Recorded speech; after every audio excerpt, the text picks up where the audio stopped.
अस्सलाम वालेकुम जी, मैं हूँ आयशा नासिर और आज मेरे पास एक ऐसी गेस्ट मौजूद हैं जिन्होंने मुझे बहुत सपोर्ट किया है मेरे लाइफ के अप्स एंड डाउन्स में। मेरी अपनी साइकोलॉजिस्ट आमना इफ्तिखार जो कि हमें गाइड करेंगी इमोशनल ईटिंग पे हम कैसे काम कर सकते हैं। ये जो हमें ज़ीरो फिगर होने का बहुत ज़्यादा शौक होता है और वो जो हस्बैंड्स हमें कहते हैं कि बच्चे के बाद भी वही वाली बॉडी लेकर आओ जो बच्चे से पहले होती थी, वही वाला एनर्जी लेवल लेकर आओ जो बच्चे से पहले होता था। इस सब पे हम कैसे काम कर सकते हैं। अस्सलाम वालेकुम आमना, वालेकुम अस्सलाम। कैसी हैं आप? अल्हम्दुलिल्लाह आयशा, मैं बिल्कुल ठीक। सबसे पहले तो बहुत-बहुत शुक्रिया नो प्रॉब्लम। हमें टाइम देने का। और सबसे पहले मेरी तरफ से तो अलहदा शुक्रिया कि आपकी वजह से मेरे बहुत सारे जो इमोशनल मसले हैं वो काफ़ी हद तक बेहतर हुए हुए हैं। आमना, सबसे पहले मुझे ये बताएं कि ये इमोशनल ईटिंग होती क्या है? अच्छा, इसमें 2 वर्ड्स हैं जिसको मैं सबसे पहले क्लेमैन के लिए एक्सप्लेन करूँगी कि देखिए, इमोशंस और ईटिंग। अब इमोशंस है आपकी एक ऐसी फीलिंग है जो किसी को नज़र नहीं आ रही, आपके अंदर क्या चल रहा है कोई इसको ऑब्ज़र्व नहीं कर रहा। दूसरा आ जाता है ईटिंग, जो कि एक बिहेवियर है, एक पैटर्न है, हम क्या खा रहे हैं, हम कैसे खा रहे हैं, हम कितना खा रहे हैं, एवरीबडी कैन ऑब्जर्व यू। अब इमोशनल ईटिंग तब आती है जब हमारे, because we are human beings और दिन में हम 10 चीज़ों में से गुजर रहे होते हैं, तो हमारे अप्स एंड डाउन्स आते हैं। अब जब मेरे से मेरे इमोशंस मैनेज नहीं हुए तो मैंने उसका एक वे आउट ढूंढा। अब फूड नेचुरली एक आपके लिए, मेरे लिए, किसी के लिए भी एक प्लेयर फीलिंग है। अब जब मेरा इमोशन हैंडल नहीं हो रहा या मैं डिस्टर्ब हूँ तो मैंने अपनी कोपिंग मैकेनिज्म्स में फूड को प्रेफर किया। और फूड में अनफॉर्चुनेटली अगर आप किसी भी इमोशनल ईटर से पूछोगे ना, वो हेल्दी ईटिंग नहीं करेगा, वो रूटीन का खाना नहीं खाएगा, वो प्रेफर करेगा अपना कंफर्ट फूड। अब इमोशनल ईटिंग एक साइकिल बन जाता है कि कोई चीज़ मुझे डिस्टर्ब कर रही है, मैंने उसको हैंडल करने के लिए अपने आप को डाइवर्ट किया खाने की तरफ। खाने ने मुझे एक टेम्परेरीली रिलीफ दिया, लेकिन थोड़े टाइम के बाद मैं गिल्ट में गई और मैंने फिर उस गिल्ट को ख़त्म करने के लिए कहीं न कहीं खाने की तरफ चली गई। अब ये एक तरह का एक एडिक्टिव पैटर्न बन जाता है कि जब मेरे इमोशंस हैंडल नहीं होते तो मैं उसको कोप करने के लिए डिफरेंट वेज में, like one of them are the emotional eating, उसकी तरफ चली जाती हूँ। इनिशियली इट इज़ ओके, हम सब कभी ना कभी अपने आप को ट्रीट करते हैं, बट हम प्रॉब्लम इसको तब कहेंगे जबकि रिपीटेटिवली होना शुरू हो जाए और विद माय विश मैं उसको ख़त्म ना कर सकूं। यानी कोई भी आपका फेवरेट फूड है, जैसे मैं अपना बता देती हूँ, जब मैं बहुत ज़्यादा डाउन फील कर रही हूँ तो मैं ज़िंगर खाना पसंद करती हूँ। तो ये अगर मैं बोर हो रही हूँ या मैं थोड़ी-सी परेशान हूँ, एंग्ज़ायटी में हूँ, तो अगर मैं अपने फेवरेट फूड को मँगा-मँगा के खाना शुरू कर देती हूँ और फिर उससे गिल्ट में जाती हूँ और फिर दोबारा वही ऑर्डर करती हूँ, तो इसको हम इमोशनल ईटिंग कहेंगे। एग्जैक्टली, बल्कि ये लीड कर जाता है फिर आगे आपकी एक तरह की बिहेवियरल एडिक्शन में। कि अच्छा। एक चीज़ मुझे जब एक दफ़ा अच्छी लगी या उसने उस टाइम पर मुझे एक सूदिंग इफ़ेक्ट दिया या एक अच्छा प्लेजेंट मोमेंट मुझे फ़ील हुआ, फिर हम उसके एक साइकिल में चले जाते हैं एडिक्शन में। एडिक्शन मीन कि मुझे हर दफ़ा उसकी क्रेविंग होगी। जैसे अब आपने कहा कि मैं जब बोर होती हूँ या किसी एक ख़ास इमोशन में होती हूँ तो मुझे क्रेविंग होती है टू हैव अ ज़िंगर। इसी हुँ। तरह बहुत सारे लोग हैं, किसी को बिरयानी की, किसी को मीठे की, किसी को लाइक डिफरेंट अपने जो कंफर्ट फूड्स है उसकी क्रेविंग होती है और फिर वो उस पर डिपेंड करना शुरू कर देते हैं। लाइक फॉर एग्जांपल, अगर उन्हें नहीं मिल रहा होता है तब तक वो प्रोडक्टिव नहीं होते हैं, उनसे मूव ऑन नहीं हुआ जाता। लाइक कॉफ़ी की ही मैं एक एग्जांपल लूँ तो जो लोग लाइक कॉफ़ी एडिक्शन की तरफ जाते हैं वो एक डिपेंडेंसी कॉज करते हैं। तो एडिक्शन की डेफिनेशन में ही आ जाता है कि जब आप किसी चीज़ की क्रेविंग्स में जाओ और अगर वो आपको नहीं मिल रही, आपको विथड्रॉल सिम्पटम्स हो कि आप इरिटेट हो रहे हो, एग्रेसिव हो रहे हो, फ्रस्ट्रेशन फील कर रहे हो और लास्टली आप उस पे डिपेंड कर रहे हो। जैसे ही हुँ। आपको आपका कंफर्ट फूड मिलता है, यू फील कंफर्टेबल और आप मूव ऑन कर जाते हो। आमना, मैंने अक्सर वीडियो बनाई है जी इमोशनल ईटिंग में आप क्या-क्या खा सकते हैं। लेकिन मैंने ये देखा भी है कि जब आप इमोशनल होते हो फिर कोई पॉपकॉर्न तो कोई डार्क चॉकलेट का ख़्याल नहीं आता। फिर हमारा दिल करता है कि हम अपना फ़ेवरेट कम्फ़र्ट फूड की तरफ ही जाएँ। हम अपने आप को डाइवर्ट कैसे कर सकते हैं? और जो लोग जैसे खुदा ना ख़ास्ता कोई डायबिटिक है उसके लिए तो अपनी कम्फ़र्ट ईटिंग कोई अच्छी चीज़ नहीं है। बहुत सारे लोग हेल्थ लाज़मी नहीं है कि हर कोई एस्थेटिक पॉइंट ऑफ व्यू से वेट लॉस कर रहा है, कुछ अपनी हेल्थ को भी बैलेंस करना चाह रहे होते हैं।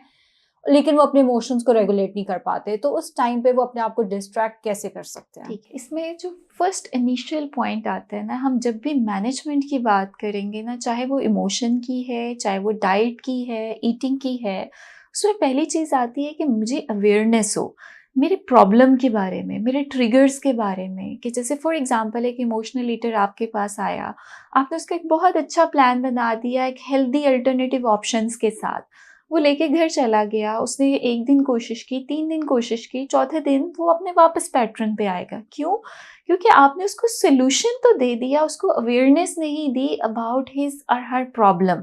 तो इसमें मैं कहूँगी जितने लोग इमोशनल ईटिंग का शिकार है या उनके अंदर फूड एडिक्शन की कैटेगरी आती है, पहले तो वो कोशिश करें कि अपने इमोशंस को अंडरस्टैंड करें कि कौन से ऐसे इमोशंस है, कौन से ऐसे ट्रिगर्स है, कौन सी ऐसी सिचुएशन है जिसमें दे आर मोर वल्नरेबल, कि वो उनकी अनहेल्दी कोपिंग की तरफ जाता है। सेकंड इसमें आता है कि वो देखे कि अच्छा इस टाइम पर जब मुझे स्ट्रेस आता है तो हाउ आई मैनेज इट, क्या सिर्फ खाना है या मेरे पास कोई और ऑप्शन हो सकती है जिसमें मैं अपने आप को डाइवर्ट कर सकता हूँ। फिर इसमें बिहेवियरल कॉन्टेक्स्ट में हम लेकर चले जाते हैं कि हम उनको कुछ ऐसी टेक्निक्स बताते हैं, कुछ ऐसी टिप्स बताते हैं थ्रू थेरेपी कि वो कैसे अपना सेल्फ कंट्रोल बेहतर कर सकते हैं, कैसे अपने इम्पल्स के ऊपर काम कर सकते हैं।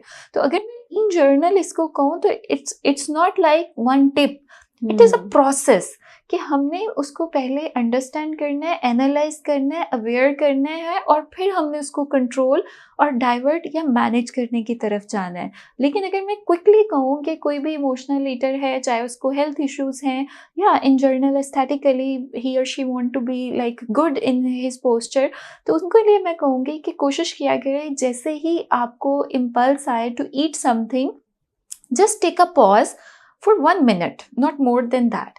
और एक ना सेल्फ एनालिसिस किया करें कि अभी जो मैं खाने जा रहा हूँ क्या ये मेरी फिजिकल हंगर है या ये मेरी इमोशनल हंगर है। अब मोस्टली लोग हमारे पास आते हैं कि जब भूख लगी हुई होती है तो हमें तो लग रहा होता है भाई ये भूख है, हमने बस खाना है, हमने अपने आप को फीड करना है। तो उसमें एक बेसिक से डिफरेंस आ जाता है कि हमारी जो फिजिकल हंगर होती है ना वो बड़ी ग्रेजुअल है, वो बड़े टाइम के बाद आ रही होती है। और इमोशनल हंगर हम बैठे हुए बात कर रहे हैं और हमारे माइंड में एक थॉट चल रहा है कि अच्छा लेट्स हैव समथिंग, कुछ खा लेते हैं, सडन सा, वो इमोशनल होती है। और हमेशा फिजिकल हंगर में ना हम वेट कर लेते हैं, हमारे अंदर पेशेंस होता है और हम कोई क्रेविंग्स नहीं कर रहे होते कि अच्छा मुझे आज यही खाना है, मैं यही चीज़ लूँगा।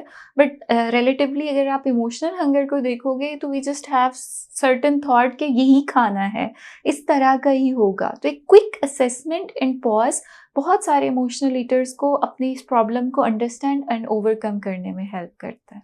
आमना, क्योंकि आपको तो मेरी मेडिकल हिस्ट्री का बहुत अच्छे से पता है, मेरी साइकोलॉजिकल हिस्ट्री का भी बहुत अच्छे से आपको पता है और आपने मुझे उसमें बहुत हेल्प भी किया है। मुझे याद है एक पॉइंट होता था कि मेरे दिमाग में होता था अगर मैंने इतने पैसे खर्च कर लिए हैं ना खाने के ऊपर तो मैं ठीक हूँ, लेकिन अगर मैंने उस दिन उतने पैसे खाने के ऊपर खर्च नहीं किए तो मुझे कुछ हो, चाहे मुझे हंगर है चाहे मुझे हंगर नहीं है, मेरे दिमाग में ये चीज़ होती थी कि मुझे इतने पैसे उसके ऊपर खर्च करने हैं।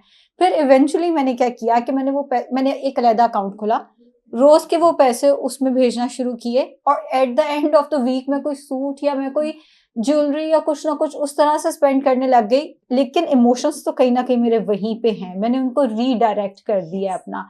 तो इस केस में क्या ये वाला बिहेवियर ठीक था? Yes, it is good. देखिए हम हमेशा अल्टरनेटिव्स की बात करते हैं, सॉल्यूशंस की बात करते हैं, डिस्ट्रैक्शंस की बात करते हैं। तो कभी कभी हमारे कुछ इमोशंस होते हैं, हम जब उनको एक हेल्दी वे में डिस्ट्रैक्ट कर लेते हैं, लाइक आपने अभी एक अनहेल्दी ईटिंग को शिफ्ट कर दिया toward self reward, which is very good, which is healthy in a way कि आपको सेविंग का पॉज भी आ गया कि आपने उसको फॉरन इम्पल्स को पूरा नहीं किया, आपने उसको पॉज किया by like shifting into another account और after having a certain amount of money आपने उसको वाइजली इन्वेस्ट किया। फिर जब आप शॉपिंग करते होगे या कुछ लेने जाते होगे तो आप एक दफ़ा अपना सेल्फ चेक करते होगे कि अब मैंने क्या लेना है। बिल्कुल सो थ्रू दिस ये आपका एक इम्पल्स कंट्रोल बिहेवियर होता है। साथ आपने अपना माइंड शिफ्ट किया कि ये जो मुझे फूड ले रही हूँ मैं, इट्स टेम्परेरी रिलीफ। और अगर मैंने अपने लिए एक ऐसी चीज़ में इन्वेस्ट किया है जो मेरे साथ है, लाइक आपने कोई ज्वेलरी ले ली, कोई बैग ले लिया, कोई वॉच ले लिया, एनी अदर थिंग, तो इट इज़ समथिंग आपकी लाइक वैल्यू ऑफ इन्वेस्टमेंट होता है। सो हमारे लिए एक लॉन्ग टर्म चीज़ चलती है। तो बिल्कुल मेरी ये एडवाइस होगी कि वो लोग जो इम्पल्सिवली अपने डिसीजंस लेते हैं, even not related to eating, आप इसको अपनी जर्नल लाइफ में भी लाओ कि आप जब डिसीजन लो हमेशा देखो कि मैं वाइज डिसीजन ले रहा हूँ या मैं जस्ट अपने इमोशंस को सेटिस्फाई करने के लिए जो है वो डिसीजन लूँ। तो this will be something a long term कि आपके बिहेवियर में, पर्सनालिटी में ठहराव आ जाता है। ज़बरदस्त।